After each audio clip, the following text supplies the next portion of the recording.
It's often a good thing to let things settle before dealing with them. But there's a comment, I did a piece earlier today about persuasion and kindness rather than cancel culture. And I've had a comment from a person called Anonymous 20220, which was edited. And that person said, "Then why do you censor opinions in your own comment section? You are lecturing against what you do. I have seen opinions here that have expressed politely, but not to your liking, disappear. You have a woke mindset and delete free expression of others, falsely accusing them of racism as you do Suella Braverman. That is a cover-up, and that is cancel culture. If you want to increase your readership, then you need to respect your viewers." Well, the first thing I'd like to say is I find it really irritating to be castigated by somebody who goes under the name of Anonymous. But secondly, I don't censor opinions in the comment section. Occasionally, if there's bullying, I report it and the comment disappears, I think. But other than that, and even then, I'm afraid I'm very slow to do even that. There is an algorithm. I don't know how it works. I don't know how the system works, but I do know things disappear. They've got nothing to do. That's got nothing to do with me. As for the issue about falsely accusing them of racism as you do Suella Braverman, well, I don't think I do falsely accuse Suella Braverman of racism. I'm certainly not alone in doing so anyway. Baroness Varsi, who was the chair of the Conservative Party in April this year, accused Braverman of using racist rhetoric. And she was speaking in response to language about grooming, which was targeted, biased and prejudicial against what she said were British Pakistani men grooming white girls. Too specific and too just too specific and too racist. The Baroness said that she's been shielded for too long and that Rishi Sunak should distance himself from her. Instead of doing so, he joined in with the rant.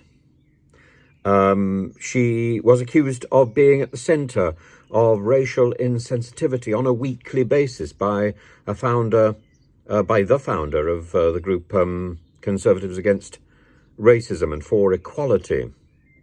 And the discrimination and racism that she encouraged from the dispatch box itself. This is simply scandalous. From the dispatch box in November and December of 2022 against Albanians, and the protests that took place on the street, but the protests that took place diplomatically from not only the Prime Minister Edi Rama, but also from the Crown Prince, Prince Leka,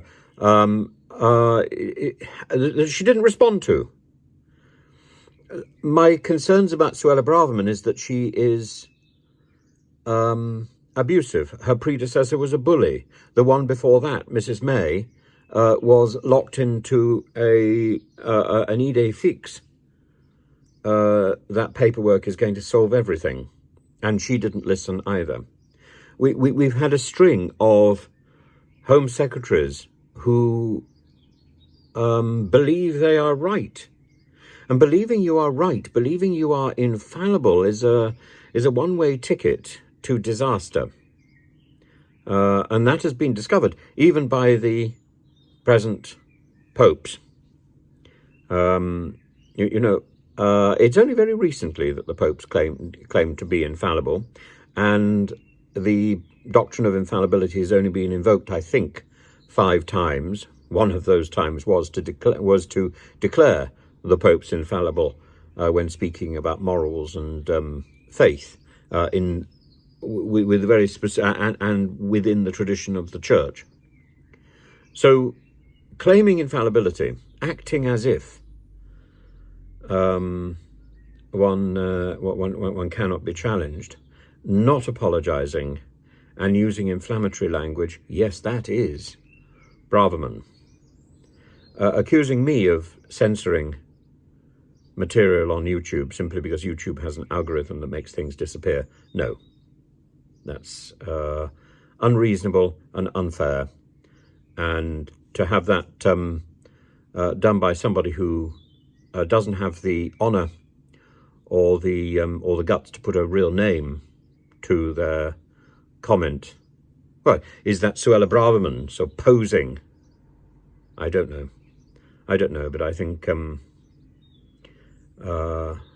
I will scribble a note and be done with that. But I wanted to make my response as public as I possibly can. I do not censor, and I also tick my thumbs up a huge variety of comments that I don't agree with, simply because I want to stimulate debate. But I do know from the story about John Nicholson in Parliament that one has to be very careful about thumbing up things which are potentially disagreeable, because it can be interpreted that I agree with them. I don't agree with these points. I thumb things up because I think that we should be encouraging debate, and some of that debate is fairly testy and fairly the language is fairly warm, but this is a free space, and I think one should be allowed to use it. And I also do the love heart thing to let people know that I've seen most of these things. I don't always get a chance to digest everything as thoroughly as maybe I should, but I do try and look, and some things get past me. But apologies if they do, and do feel free to contact me if you think that I've missed something.